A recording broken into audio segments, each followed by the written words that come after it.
Setting up our meeting for Facebook Live, and it says right here we're now live on Facebook. So, welcome, coaches.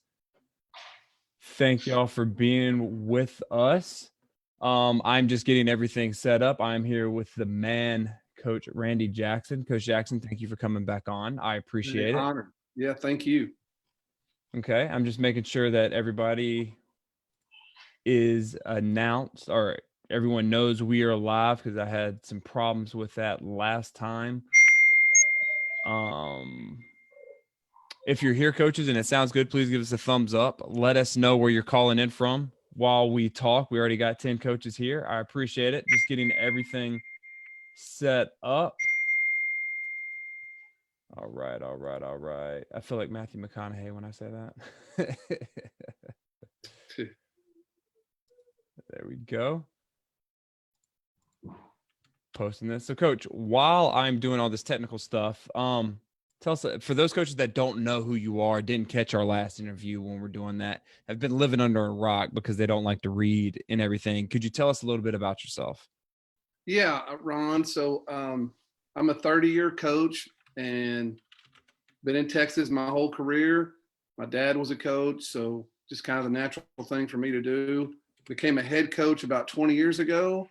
And like everybody probably, it took something really like I don't know if it was, it took a critical time in my career where I needed help. And about 5 years ago, I asked Brian Kane to help me. He's a peak performance coach. And so I basically hired a coach, and he taught me about culture, and it changed my life. He told me to write a book, and I told him, there's no way. And anyway, I decided to write one. I've sold over 7,000 copies now. It's Culture Defeats Strategy. It's been a lot of fun.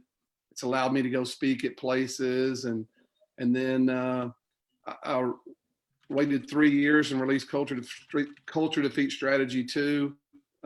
Probably, I guess, January 1st this year, and it's doing great also. And so yeah, it's been a lot of fun just to take that mindset of 30 years in with technology.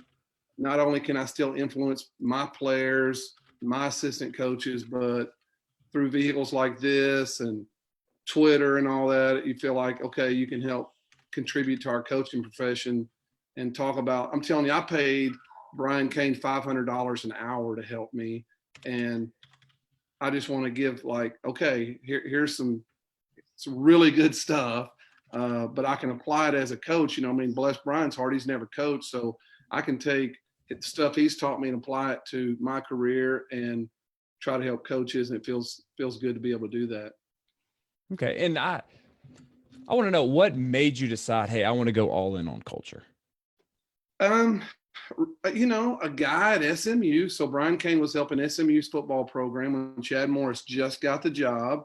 And I was close to some of those coaches. He hired some high school coaches from Texas. And he said, there's a guy that you need to meet. And this was 2015. And I didn't even know what a podcast was. And so I went and listened to him speak.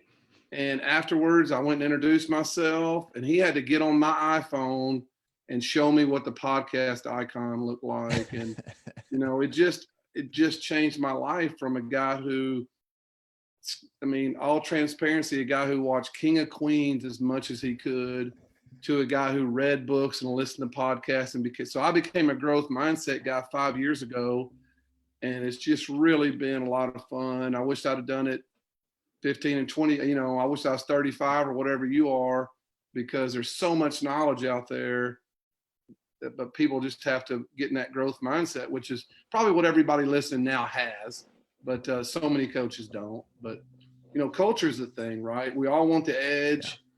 Yeah. And Lord bless everybody's heart. Who really needs another RPO? We need to know how to do it, right? We need to know how to get our teams to play harder and love each other more. And culture, I think culture is, for any Division I college program that doesn't have a culture coach this day and age, I don't understand it, but I know they all don't. But I really believe 20 years from now, everybody will have one, and they won't remember not having one. Yeah, and I remember the last interview that we did, which was only like a month ago. You said that 10 years from now, we're going to be looking at culture like programs used to look at weightlifting, how that would give us our edge when you just start out. And I was like, that is absolutely correct, because since we've had our interview, a lot of coaches have reached out about culture. They want to know more. And I've talked to a lot of guys that have implemented the things that you've taught in your 2 books, and they say the difference in their program is night and day. If you look back before they implemented culture and you looked at what they did now with culture, you wouldn't even think those are the same kids within a year. So my hat's off to you, man. I appreciate you putting that out there. Well, thank you. I mean, if you can't, I mean, there's a reason the military chooses a 19-year-old kid to go attack the machine gun nest. Okay, because the 32-year-old guy with kids probably is going to not, but a 19-year-old kid, if we can't, we're in the wrong profession if we can't take 15, 16, 17-year-old guys and get them. I use the word brainwash, and it's probably one of those politically incorrect words I should probably find another word for. But if you're in the wrong profession, I think, if you can't take, and you got to do it with systems. I mean, you're not just, got to be, it's a systematic approach. But you can take 16-year-old kids, get them all rowing the same direction, you got a chance. It's not about, I'm telling you, I really believe Dabo Swinney's a great coach. Urban Meyer was a great whatever, Nick Saban. And I could take every one of them's offense or defense, and that's not going to change my program. How they run their program, that's what changes success and not. Okay. And coaches, thank y'all for joining us. Again, if you're just joining, I tweeted it out. I sent the email. I am here with the great Coach Randy Jackson. We're talking about culture. Previously, about 2 days ago, I asked y'all, I said, hey, I'm interviewing them. What are some questions? I've got those questions in a Google Doc, and I am just going straight down through them. If you have any questions during this interview, put them in the chat. I see a lot of y'all, Coach Johnson, Coach Joshua, Coach Ray. Y'all are already in there. I love seeing y'all. I want this to be, both of us want this to be interactive. So if you have any questions, go ahead and post them. Coach, the very first question comes from Anthony Wall, and he says, some players seem to burn out at critical moments during the season. The grind seems to wear them down, especially during the playoffs, if their perception is that they are going to lose a tough game. We've all been there. I've been there. The kids kind of see that, hey, this isn't going our way. They kind of fold. How do you motivate those players within your culture so that doesn't happen? I think the word system is going to come out of my mouth a lot, but I think your practice system has to be one where it's like, so we're a Monday, Tuesday physical, full pads, which most people don't do anymore, but Wednesday we're helmets only. We call it mental Wednesday. We're never competing against each other. It's almost a walkthrough.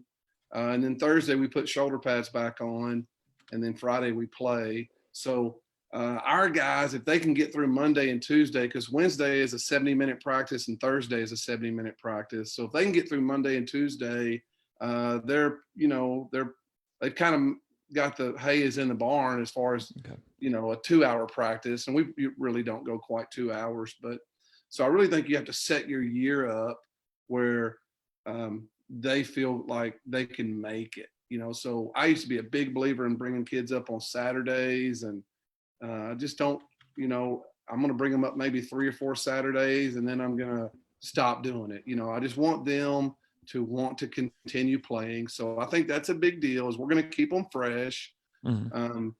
We're a morning practice team, which I know everybody cannot do, but we're a morning practice team. And so our guys can go, like, after school on Monday and Tuesday, we're going to lift weights and watch film, but we're going to have them out of there by 5 o'clock. So they can go do homework and not stay up till midnight. They can go get a job. And so I really encourage any coach out there. We don't, in Texas, it's so hot. We don't deal with the heat issues. So our JV and varsity, they practice we practice from 7 to 8:45 in the mornings. But so I think if you can set your practice up, and I really think that is a deal too, that the No Sweat Wednesday, anybody can Google it, but it is really love it. I've been doing it about 5 years now.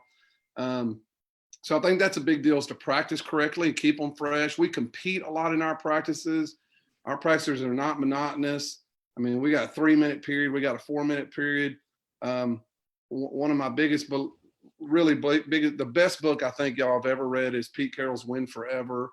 And I mean, I really think if I had to put it on, it'd be on my Mount Rushmore for sure. But he talks about you must fascinate people every day.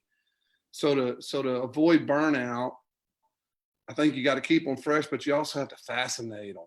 And so we're going to try to keep it fun. We're going to compete. I mean, we have really good practices. I mean, it's very intense and all that, but we're also going to make it where they feel like they're part of the family, and we're going to have a little bit of fun too. So I think the deal at the end of the year is coaches and players too, is just, you have to have a system where you keep people fresh, and you have to have a way where you continue to fascinate them. And we have a leadership academy every day.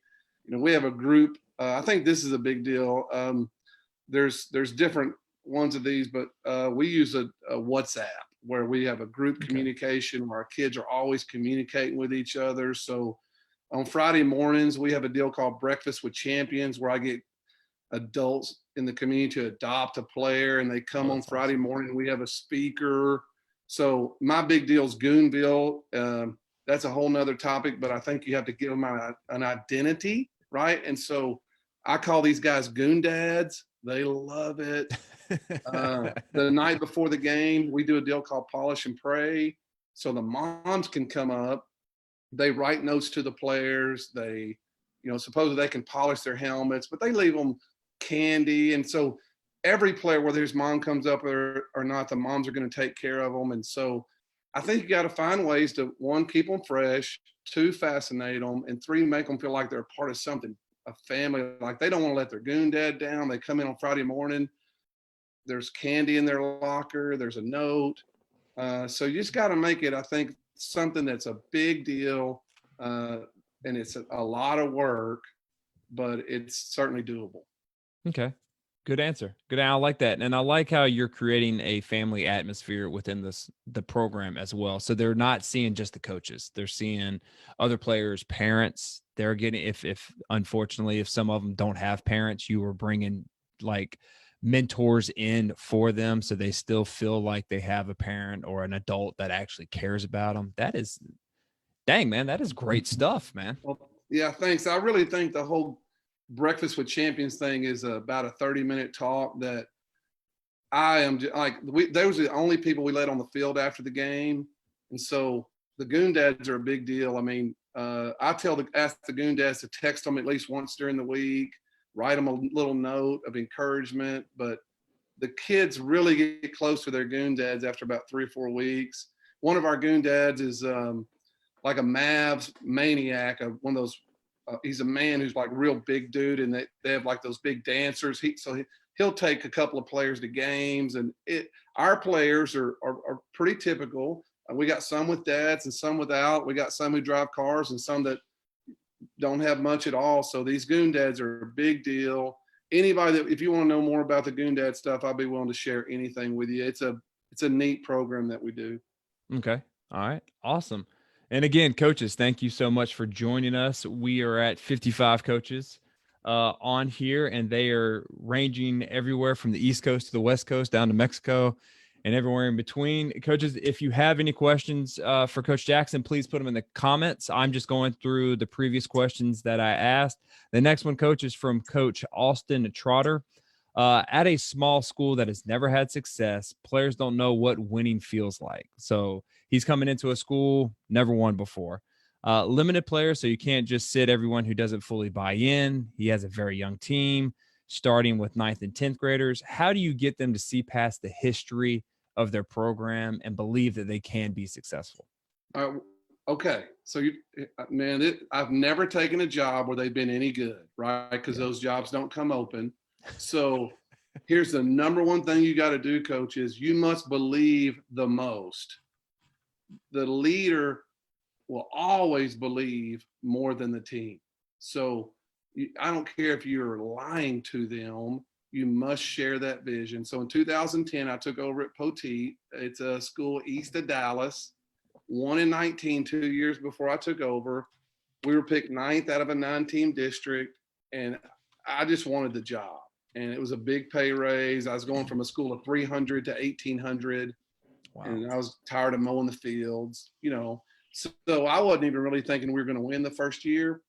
But I do believe this: whatever you tell them every day can happen, but you must tell them every day. You can't say once a week we're going to go to the playoff. I mean, so I went in at Poteet. I told them we're going to get good at this today. And I was a big air raid guy back then, and still do some now. But Respect. I can just remember going in of like, guys, we're going to put on this play today called stick, and we're going to get good at it today. And so everything I said was positive. Awesome. So eventually, y'all, like, I wrote fake articles about how we won by district by 1 point.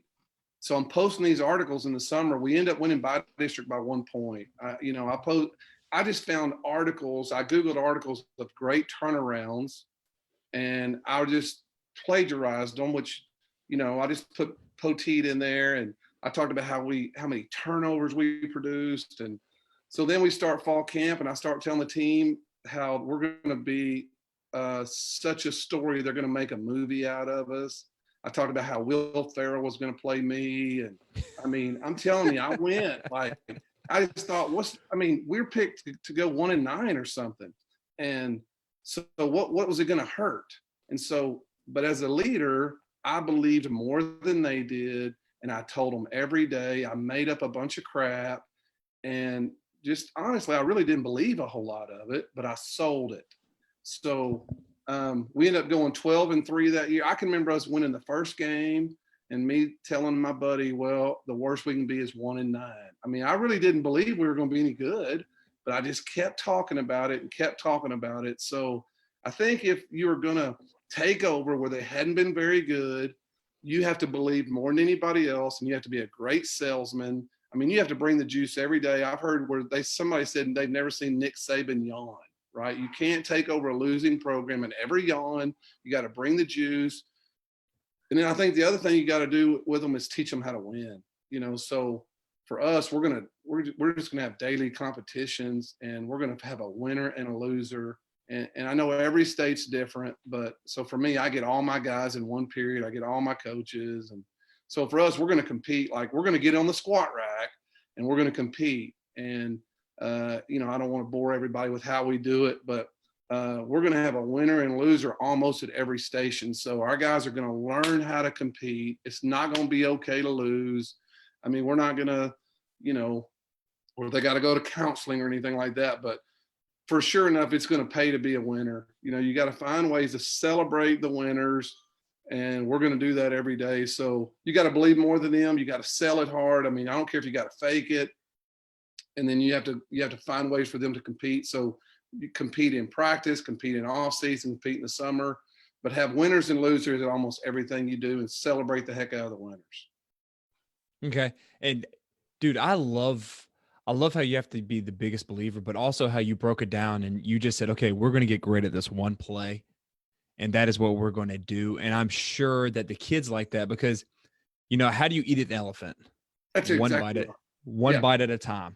Yeah. If I came in there and told them the very first day, hey, we're going to go 12-3, we're going to go to the state semifinals, they all would have just, so you don't even got to talk about that. I mean, it really is the process, 1% better a day. But just tell them we're going to do this today and we're going to get really good at it.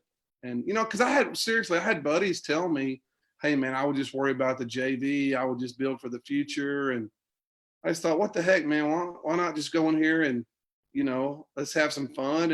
And I mean, we had one kid with a Division I scholarship, and he tore his ACL the last day of practice in spring ball, so it was, when we went to our spring game, I had one quarterback. He's a freshman, and he quarterbacked both teams. So wow. It was but I'm going to tell you, here's what else I think. Now, this is a money thing. But their love language is uniforms. And so if you can have fundraisers, I made sure that summer at Poteet, we were going to have the best 7-on-7 uniforms out there. I grew up an Oakland Raider fan, and our logo was the Pirates. So I took the Oakland Raider logo, but I replaced the head, the human head with a skull. Oh man, our kids ate it up, right? And so you have to brand, like I came into North Forney, they've been 2-8 and 4-6. I started calling them goons. So I gave them an identity. So believe more, sell it hard every day, brand it somehow. But uniforms. Every day find a kid. Now I'm fired up. Okay, so like we have battalion systems at North Forney, and so we have 6 battalions. Every battalion has to have their own Twitter, and I tell the coaches, you need to post something every day about your battalion doing something good. So if I was at a place that hadn't won, I would, man, again, their love language is social media. Any winner that won any competition that we did, I'd put on Twitter. Just those kind of things where I celebrate the heck out of them. I love it. And they like that. And also twofold. One, the kids love that because you're praising them.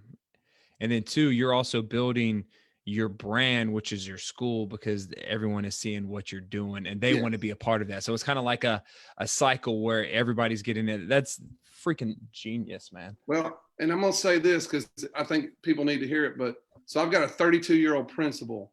So only reason I'm saying that is he's, social media savvy and all. And so he's talking to me the other day about one of our other programs.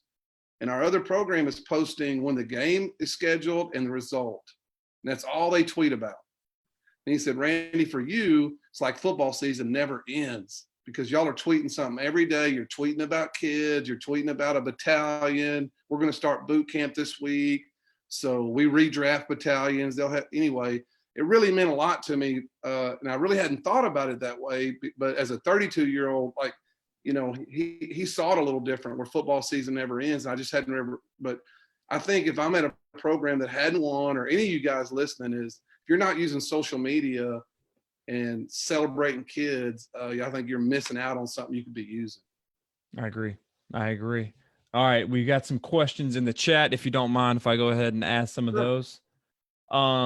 Coach Josh says, love this stuff. What are your suggestions to implement at a school when you don't get the kids in a class and they go 100 different directions after the season?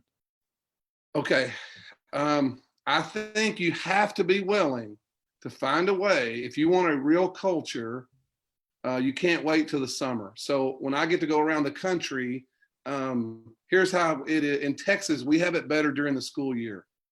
But in the summer, most states really have it better than we have it. And so, but I think if you wait till June, so here's what I'm just going to say is if I retire from here and go to another state and I'm in this situation, I'm going to meet with my team Monday through Thursday for 15 minutes.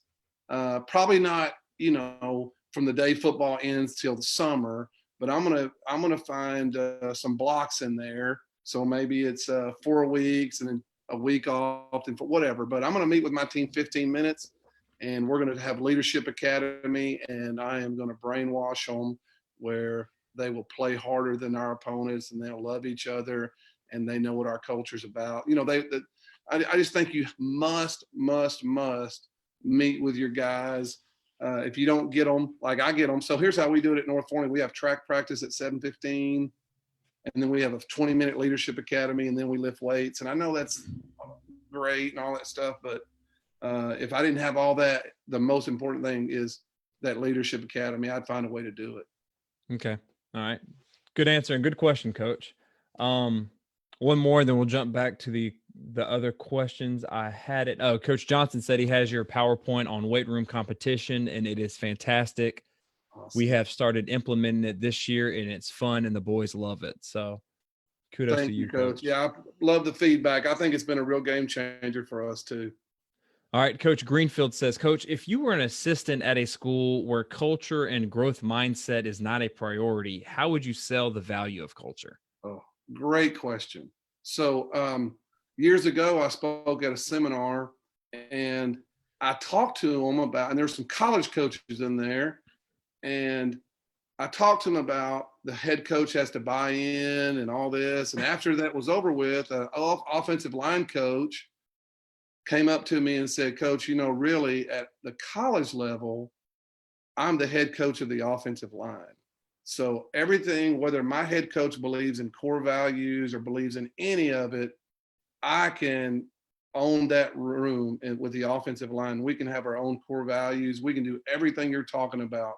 So I think, Coach, just as Urban Meyer, a unit coach, whatever you want to term yourself, but own your unit.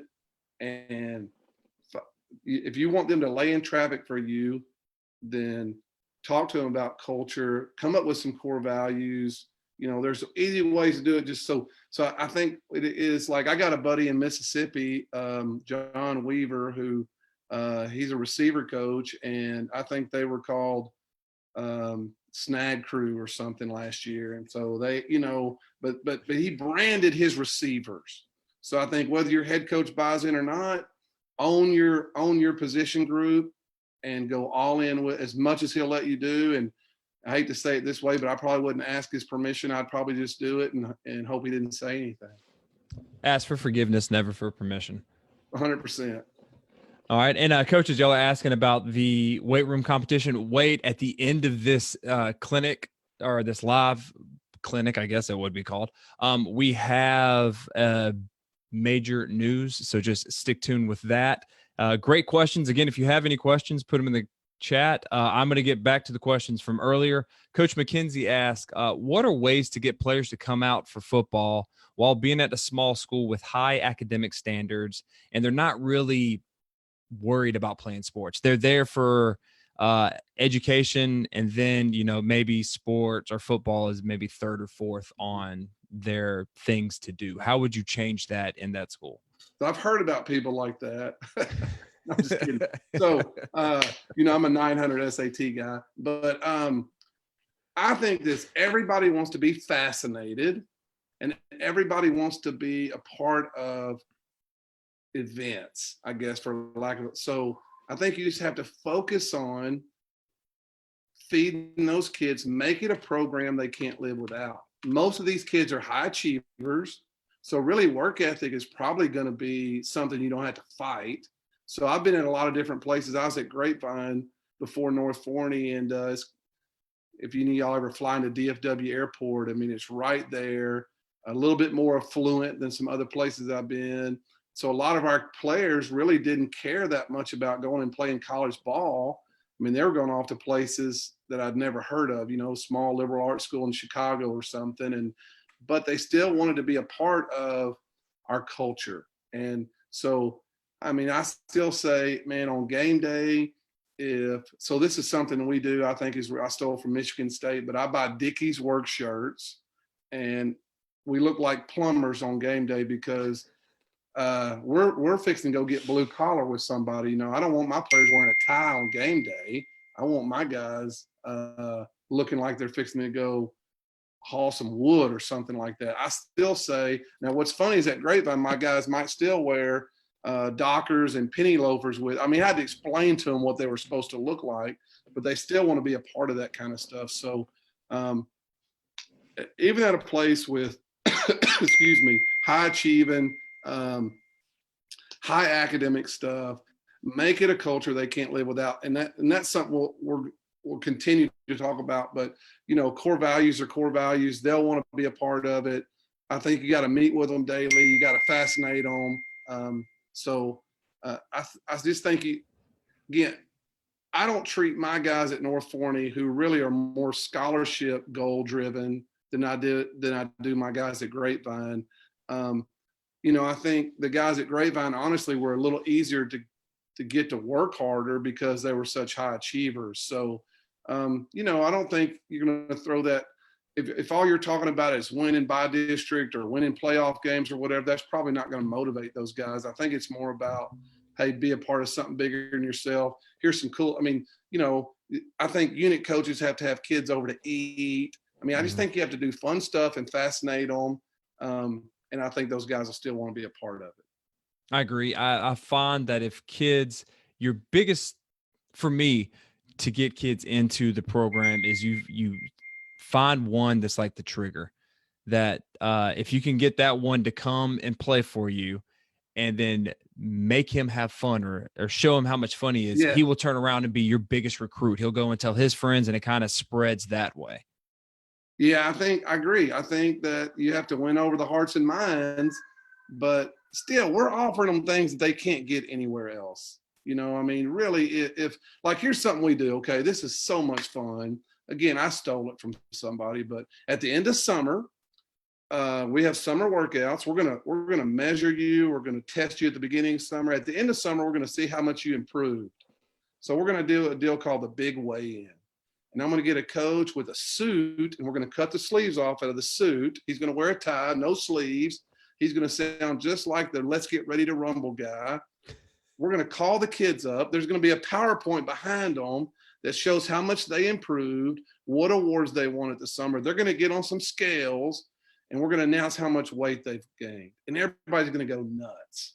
And so each position group is going to get announced at one, you know, so the offensive linemen, they all have to have a walk-up song. And anyway, it's an event.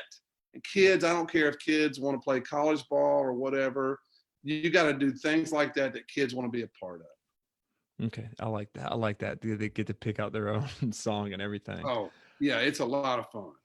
All right. We got a great question in the chat from Coach Brent. He goes, what have you done to push the culture of your high school down to the feeder programs? And also, how do you deal with lower level coaches who would rather do things their own way? So I guess a two-pronged question. Hang on just a second. I'm texting somebody to quit texting me because I don't know if y'all can hear my laptop beeping or not. But hey, Brent, while he's doing that, great freaking question, man. And so, coaches, if you have any other questions, put them in the chat and we will get to them.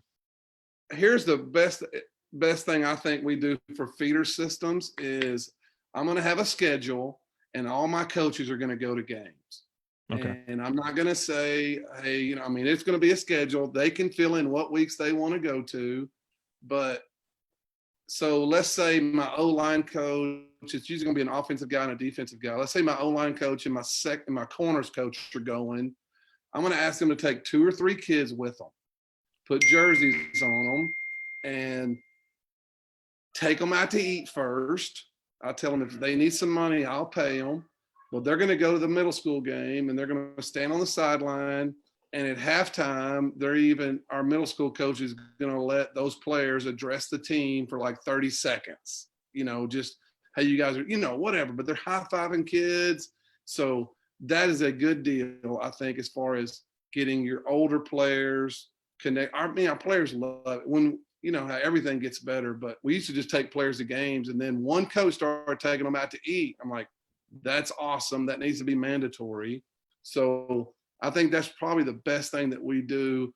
I mean, at our spring game, we're going to have our middle school play 7-on-7 during halftime and things like that. Awesome. I mean, we're going to have a night of champions. Now, I think this is pretty cool, guys. We're going to have a night of champions before spring ball starts, and we're going to invite the incoming 9th graders to watch it. And a buddy of mine has a signing. So the 8th graders all sign a letter of intent to play football as 9th graders. There's a mannequin. They get to take a picture with, and to me, that's a little cheesy, but in Texas, we're just like any other state. We're losing kids from 8th grade to 9th grade.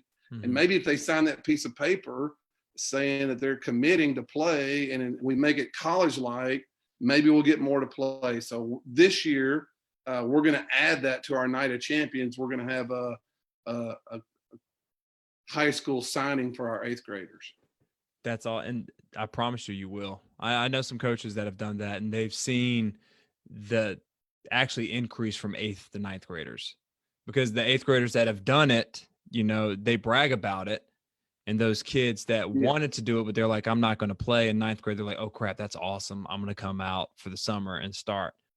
So that is awesome, man. All right. Yeah. Now we have another one. Coach Wright.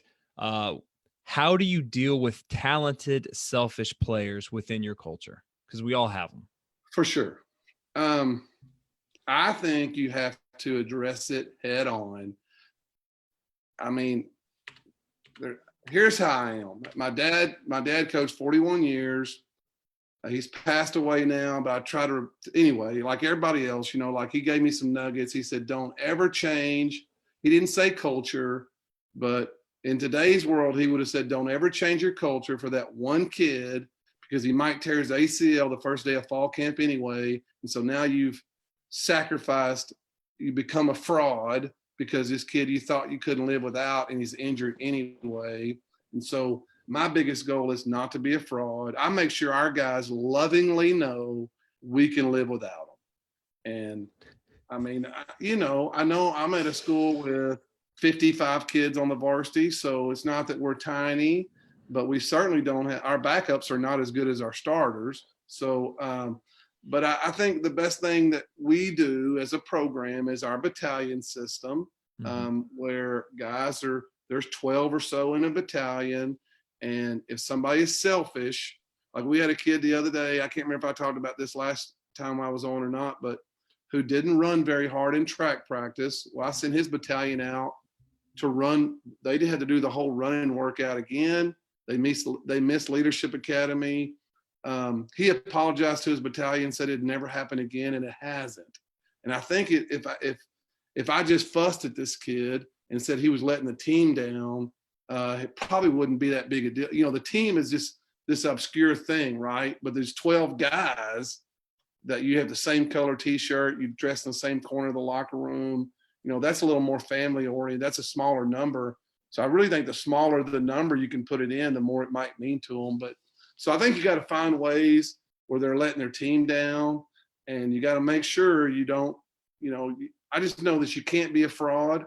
I don't feel like I'm giving you good concrete answers other than we're going to have systems in place where we don't negotiate with players. So for us, we're an early morning team. If you're late, I tell them, Judge Judy gets paid $100 million a year. I don't get paid that much. I'm not going to be a judge. I'm not smart enough. I don't have time.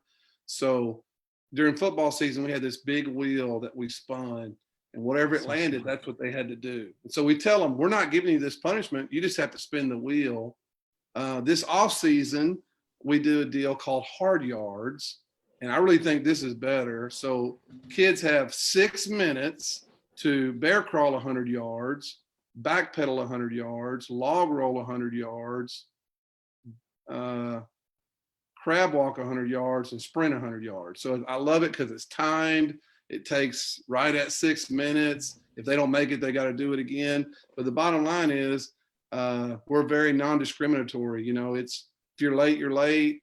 I mean, you know, if there's some issue, we want to know. But for the bottom line is, if we get a bad email from a teacher, we're really not going to have a big whole discussion about it. Is, hey, you have hard yards. So I think you just have to have systems in place. I guess philosophically, here's what I want to say is we don't kick kids off our team.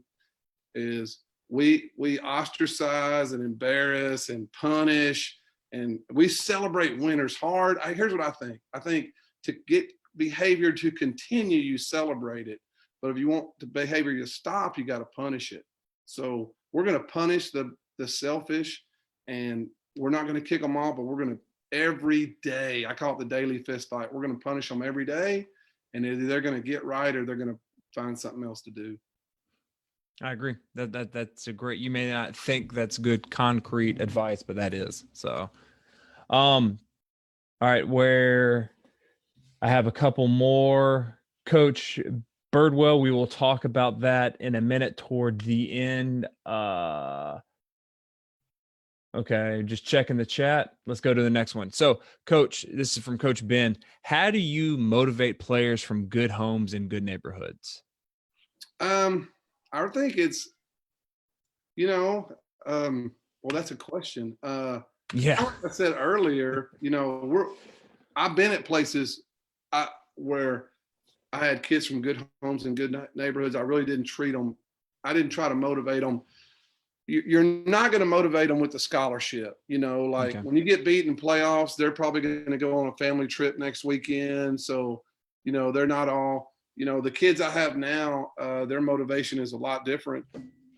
But I think your core values, what is your program about? So we're going to have definite core values. We're going to have ways we fascinate players with Leadership Academy.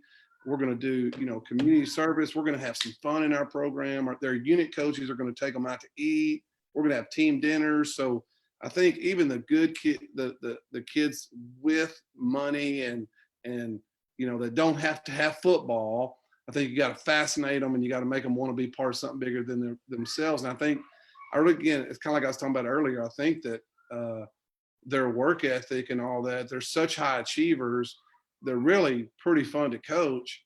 You just have to make sure your carrot just has to be a little bit different. I mean, our core values are going to be the same, whether I have a kid from a good home or a kid from a one-parent home who struggles.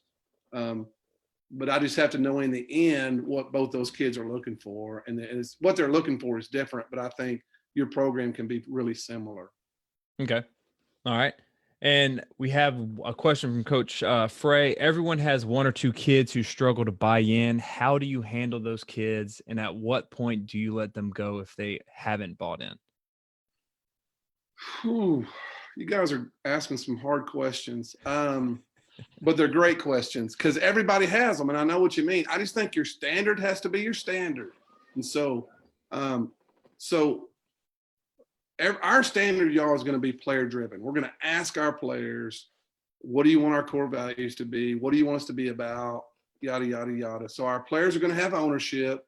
Okay. I want to say this before I forget. If you're doing stuff, y'all, without your players having voices, if you think your our 15-year-olds, when I was a kid, I didn't have a voice, right? Nobody cared where I wanted to go eat. Now the kids of today are liking things, they're retweeting things, they're sharing them. They have a voice. So every one of our players can speak to somebody across the world on Instagram or whatever, right? So if you're not giving your players a voice, then I think you're missing the boat. So our players are going to have a voice, but we're going to take those guys who have trouble buying in. And I mean, I hate to say it, y'all, but like, we're going to make them uncomfortable. Like if we're going to, so like, here's what we just did this the other day. We drafted battalions.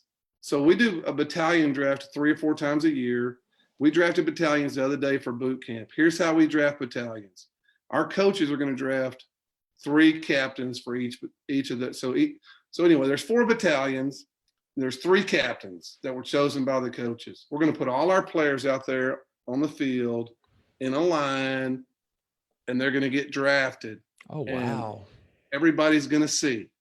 Okay, so I've got a really good player the really good player the other day whose battalion had to go run with him. Mm-hmm. He didn't get, so here's how we do it, okay? Because I don't want you to get in trouble on this, is 75% of them would be a day 1 draft pick. And they're going to see, right? Here's Ron, I draft Randy. I mean, everybody knows where they got drafted.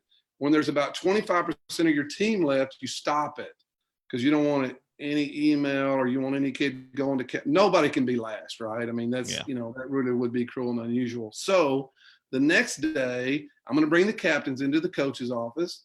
We're going to put the list of the players on the board, and they're going to draft them behind closed doors.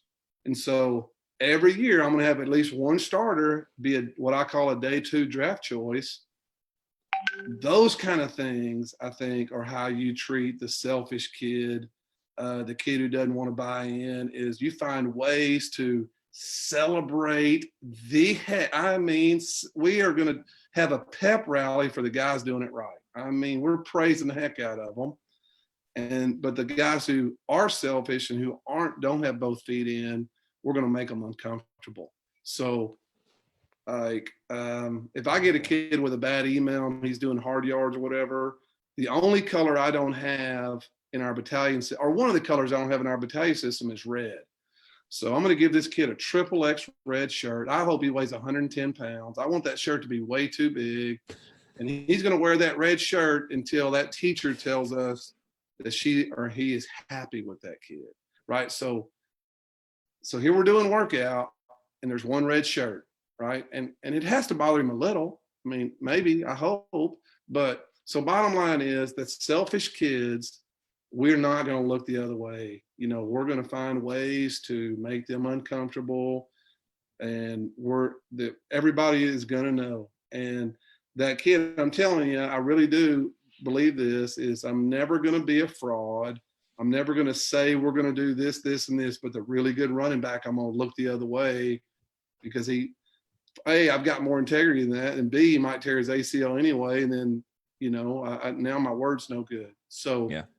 I don't know if I'm giving you enough concrete stuff or not, Coach, but I think as long as you're celebrating, man, positive, negative is 5 to 1, right? Positive to negative comments, and so that's probably how you want to be in your program too. But it has to be. There has to be uncomfortable. There has to be public. I mean, our kids, our good kids, the best players we have know I will get on them harder than I will anybody else. And well, let me just say this. I know I've talked for a while on this, but I talk about this in Culture Defeat Strategy too. If you're scared of confrontation, then you're in the wrong business. So I think you got to know how to do it, and you have to know. But if you have that selfish kid, you've got to find a way. You've got to confront him. I mean, you just have to. The rest of your team. You owe it to the rest of your team. So, I mean, you can confront him just yourself. You can, excuse me, then confront him with, a group of players. Like captains or something confronting him. But you can't be scared of confrontation, because if you just hope for the best and you just think they're going to work it one day and be changed and be different, they're not. What they're going to do is just ruin your culture. Yeah. All right. Good answer, Coach. Coach Ewing, good Lord, that's why I'm math right there, because I can't pronounce anything. He asked, how would you address getting parents on board more and repairing a relationship with the Booster Club? Okay. Awesome question. Here's a mindset I think, Coach Ewing, you and everybody has to have is parents are your friends, right? I mean, you can't look at them. I used to feel this way, is avoid them at all costs. And so for people to feel like they're a part of something, they have to have a voice. So how do you give parents a voice, but not too much a voice? So for me, it is WhatsApp. So WhatsApp, I assume everybody knows what I'm 52 and I know what WhatsApp is. So anybody younger than me should know. But like Texas High School Coaches Association talk about an app called Sports U. So basically WhatsApp, you always remind 101 on steroids. Yeah. And so people can respond to each other. And so for me, like I've got a parent WhatsApp, and I'm going to communicate with them. They can ask questions. No one's ever been rude or anything like that. So I think if you want parents to be involved, you have to allow them, kind of like I was talking about kids a while ago, to be able to have a voice. I'm going to tell you, like, they don't know. Like if communication's a problem, you have a big problem. So I used to, and I still do this some, but a weekly newsletter and all that's great. Smart.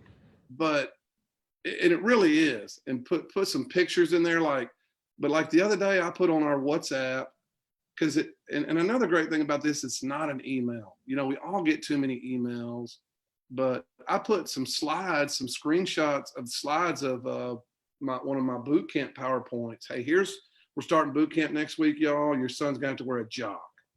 And why is he gonna have to wear a jock? Because it's boot camp. And so I show them some slides of what we're trying to accomplish in boot camp. And so they know we're doing boot camp this week. I just think that's big. So if you want people to be involved, you got to communicate with them. I'm going to talk about this again, but Breakfast with Champions, have a game day morning program. Here's how we do Breakfast with Champions. We have a 5-minute highlight video from the week before. We have a 12-minute speaker. A lot of times he's a youth pastor, but he doesn't have to be.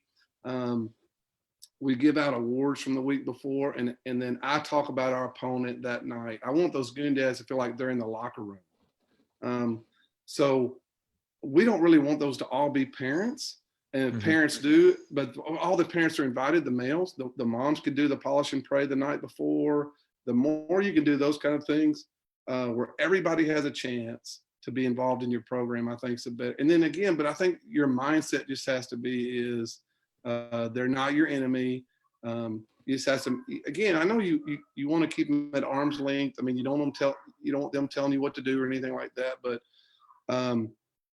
for me, the parents' WhatsApp basically is communication me to them. There's not a whole lot of dialogue in there, um, but I think that I don't have any parents thinking between that and Twitter, if you really want to win people over, Booster Club and all that, I mean, have a presence on Twitter, whatever social media, Facebook and all that stuff. And, but I think all that's important too. Yep. And I like the WhatsApp with the parent. Win the mom, win win the home. That's usually what it is right there. And if you can give them, because I've found as well that parents get mad when they don't know what's going on. If you keep them in the loop, they understand. You kind of mitigate that friction if you don't keep them in the loop. So that's great, man. I didn't even know you had I knew you had a WhatsApp for the players. I didn't know you had a WhatsApp for the parents as well. That's smart. So like somebody tweeted a picture of me the other day in 1984. It was a headshot of me as a senior football player, and they tweeted it. Well, somebody put that in our parents' WhatsApp, and there were so many comments, right? And they were fun, and that is those kind of situations would never happen through email. So I think, so like our big deal is goons, like I was talking about. And so one of them said something about, man, I was a goon or something. Well, then I post a picture of some kids from that day, and I say, no, here are some real goons. Here are your kids working hard today, whatever, right? And so there is some back and forth there a little bit where people feel connection. I think it's big. How'd they find that picture of you? There's a big magazine here called Texas Football, and one of the editors, that's his thing. He finds old pictures from past magazines of head coaches in Texas, and he tweets them out. And so I wasn't the first one that he did, and mine is ridiculous. I mean, it looks like a mugshot. I mean, it's very embarrassing.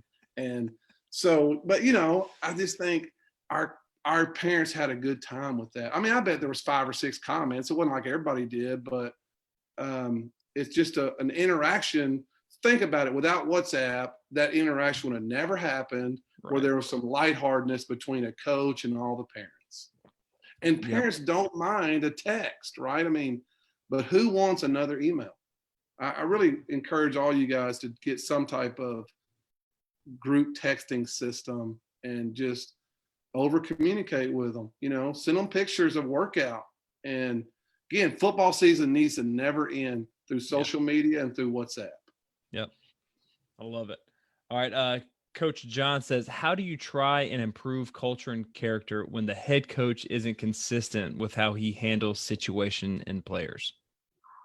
All you can control is you, right? So that's a struggle. It is going to be the only thing I think he's going to coach that. I mean, you need to control your position group as much as you can.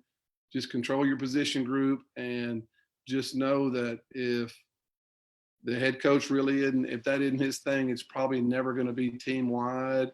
And I hate to say it this way, but I probably would find somebody to work for who, were holding kids accountable and wanted to have a great culture. And I know that's probably a terrible answer, but in the short term, it'd be, okay, I'm here, I'm going to take care of my group. And even this time of the year, it'd be if you're the linebacker coach, even if you don't meet with them much, it'd be, I'm going to get a linebacker WhatsApp. I'm going to start it tomorrow. And so everybody listening to this, if you're not a head coach, you ought to have a position WhatsApp or some type of deal and control the message with those guys. Okay. Good answer. And I'm guessing you're saying the same thing, because Brent goes, Coach Brent, how do you deal with an admin who does not support your program and doesn't have your back? I would say get out of there. You cannot make it, Coach. You can't. It is kryptonite. And one of my biggest passions is helping people interview for jobs. And you must find out on your interview because it's painful to win. Admin has to sacrifice to win. And if winning's not a big deal to them, then I think it's like being married to somebody that marriage isn't a big deal to them. I mean, admin must believe in winning. So sorry, I know that's not a great answer, but you got to get out. Yeah, I agree. All right, two more questions, coaches, because it is way past my bedtime, if I'm being completely honest. I appreciate you, Coach, coming on. The first one is from Coach Gideon, which I think is really good. What's the best way to get players to buy in who are used to always getting their way and not used to hearing, no, we're not changing the scheme, or no, you will not play at wide receiver? Or I'm going to summarize this. Let's say I'm a coach, you're a coach. You've let the players kind of run the program, and you just woke up one day and you're like, you know what? Things need to change. I need to put a new culture in. How do you go about doing that? Okay, awesome. I mean, here's what you do is you start meeting with them every day. You start talking to them about, here's what we want our program to be about. Or you just start talking to them about, so when I came to North Forney, I met with my guys for a month and I talked about the All Blacks rugby team. I talked about how they sweep the sheds, right? Because our locker room was nasty. So I just talked about whatever I wanted to happen. I found people who were extreme. Like I talked about how Michael Phelps didn't miss one workout for 7 years in a row. I mean, Christmas morning, whatever, he worked at whatever, right? I talked about Kobe Bryant. So for however long, you need to meet with them and show them what winners look like. And then you need to talk to them about, okay, now guys, what do you want our culture to be about? Give me some words. They're going to come up with them. So bottom line is you have to create your core values and your culture and all that, and say, okay, y'all chose this. Y'all chose this. Now we're going to make it happen. And so I think it can't just be you wake up one morning, you read a book and go, okay, we're going to boom. I mean, it can't just be Tuesday morning. You decide you're going to start changing all the rules and all that, because they're not going to understand. And so I think it is easier. Like when I took over at North Forney, I took over a very program that was some selfish kids that weren't used to really being held accountable. The best players, honestly, were allowed to get away with things. Well, so I came in and said, here's what we're doing. But I think it's really difficult. It's more difficult for a guy who's like, okay, I'm going to change and I'm going to fix this. I know I've let some things slide. So I think the only way you can fix something that you've let slide is to have the players tell you they want it fixed. Because they're going to say, right, everybody's going to say the right thing. Now, when it comes to you really fixing it, they're not going to want that. But you can say, okay, guys, I let y'all be involved in this. I gave you a voice. Here's what you said you wanted. Now here's what we're doing. And, I'd probably get some kind of leadership council and meet with them about once a week and tell them, here's the progress we're making. Here's what we need to do. You know what I mean? I would let some leaders be in on this thing every step of the way. Okay.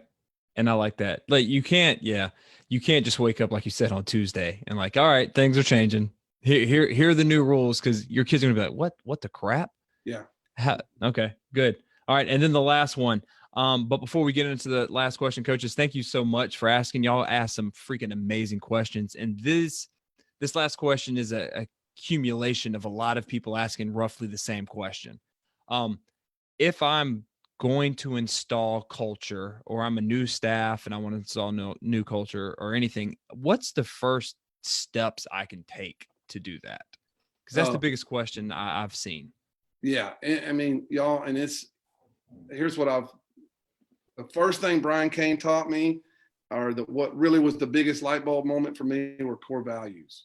So I read Pete Carroll's book and he talks about core values, and his core values were, I can't remember them all, but one of them was be early and whatever.